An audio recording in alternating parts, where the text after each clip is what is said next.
Mr. President, over the past 4 months, the Islamic State has carried out 2 deadly terrorist attacks at airports. Taken together, these 2 attacks, one at Brussels Airport and one at Istanbul's Ataturk Airport, resulted in more than 500 injuries and more than 70 deaths. Mr. President, since September 11th, airport security efforts have emphasized securing aircraft against hijackings. But the Brussels and Istanbul bombings highlight other airport security vulnerabilities. As these attacks demonstrate, it's not just planes that are vulnerable. Both the Brussels and Istanbul attacks sought to exploit the largely unprotected areas outside of the principal security checkpoints where the attackers could detonate bombs outside of screening.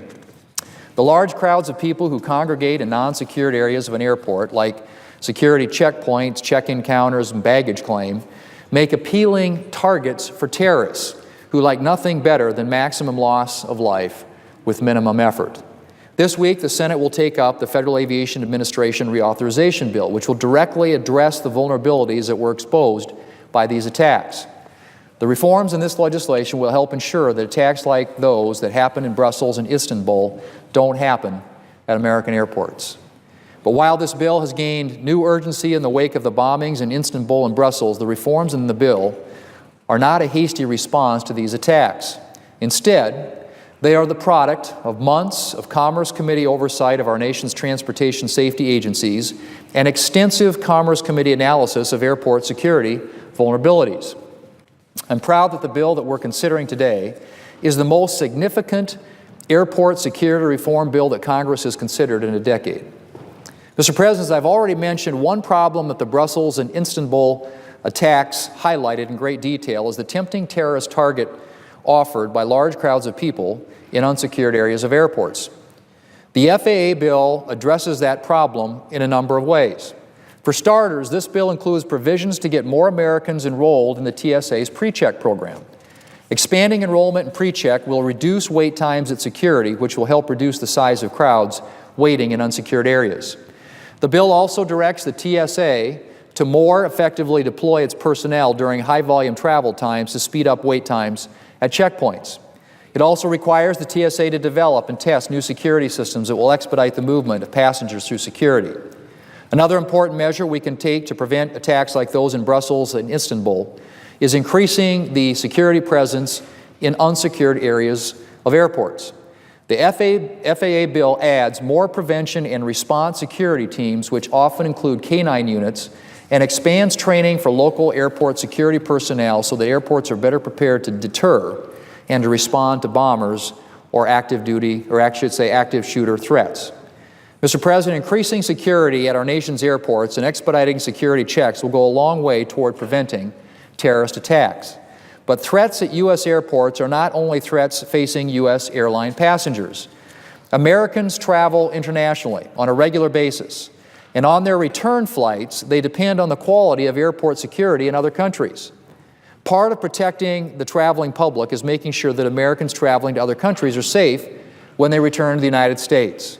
To increase security for Americans traveling abroad, the FAA bill that will pass this week authorizes the TSA to donate unneeded screening equipment to foreign airports with direct flights to the United States. It will also strengthen cooperation between U.S. security officials and security officials in other countries and authorize the TSA to support training for foreign airport security personnel. It also requires the TSA to conduct assessments of security at foreign airports and of foreign cargo security programs. Mr. President, another aspect of airport security that has received less attention, but that is equally important, is the need to make sure that individuals who work behind the scenes at airports don't pose a threat. In October of 2015, terrorists killed 224 people when they brought down Russian Metrojet Flight 9268 shortly after it departed Sharm el-Sheikh Airport in Egypt. Many experts believe that the terrorists responsible had help from an airport worker. Ensuring that airport workers are trustworthy is essential to keeping passengers safe. However, at times, the security badges that permit individuals to work behind the scenes at airports have been issued to individuals who have no business holding them.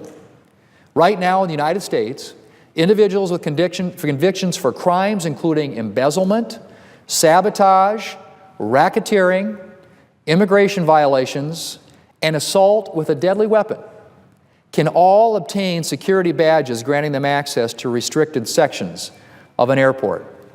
And while most criminals are not terrorists, there are too many criminals who, for the right price, would happily expand their criminal activity, even if it involved assisting terrorists. In fact, in March of this year, an airline ramp agent was arrested at a Florida airport with $282,400 in cash that he allegedly intended to hand off to an unknown individual. News reports indicated that he was aware the money was connected to illegal activity, but knew little else. In other words, Mr. President, he could easily have been transporting money for terrorists without being any the wiser. The FAA bill that we will pass this week tightens vetting of anyone with access to secure areas of an airport and expands the list of criminal convictions that could disqualify someone from holding a security badge. This bill also provides for an increase in random searches of behind-the-scenes airport workers who are not always subject to security screening the way that passengers are. Mr. President, I'm very proud of everything this FAA bill achieves in terms of security. This is the most comprehensive airport security package in a decade, and it will help make us make real progress toward keeping airline passengers safer. And that's not all. In addition to its robust security package, this bill puts in place a number of other important measures, among them consumer protections. For example, this legislation will require airlines to refund baggage fees for lost or unreasonably delayed baggage, so passengers won't have to spend a ton of time tracking down a refund when the airline doesn't deliver. It will also make sure that airlines have policies that will help families traveling with children sit together on flights. It also takes steps to improve air travel for individuals with disabilities. And it ensures that Americans in rural areas will continue to have access to reliable air service. The bill also takes measures to support the general aviation community. It streamlines the requirements for the third-class medical certificate for non-commercial pilots so that private pilots don't face unnecessary bureaucracy when obtaining their medical qualification. And to reduce the risk of accidents for low-altitude flyers like agricultural applicators, the bill requires highly visible markings on small towers that could pose a hazard to pilots. On the aviation safety front, this bill updates current law to reflect the rapid advances in technology that we've seen over the last few years, most notably drones. This bill includes provisions to deploy technology that will work to keep drones out of the path of airliners, which is particularly important given reports of near-miss collisions by airline pilots. It will also deter drone operators from interfering with emergency response efforts like wildfire suppression. And in addition to fostering drone safety, this bill authorizes expanded research opportunities and operations that will further the integration of drones into our nation's airspace. Mr. President, since we took control of the Senate in January of 2015, Republicans have focused on passing legislation to address the challenges facing the American people in our country. I'm proud that with this bill, we found a way to make our increasingly dangerous world a little safer for Americans. I'm grateful to my colleagues who contributed to this bill, particularly my Democrat counterpart on the Commerce Committee, Senator Nelson. Senator Ayotte also led numerous subcommittee hearings in the Aviation Subcommittee to get the bill on a path to success. And both of us appreciate the contributions of Senator Cantwell, our Aviation Subcommittee ranking member. This bill is an example of what can happen when Democrats and Republicans work together to get things done for the American people. Mr. President, I look forward to sending our legislation to the President for his signature later this week.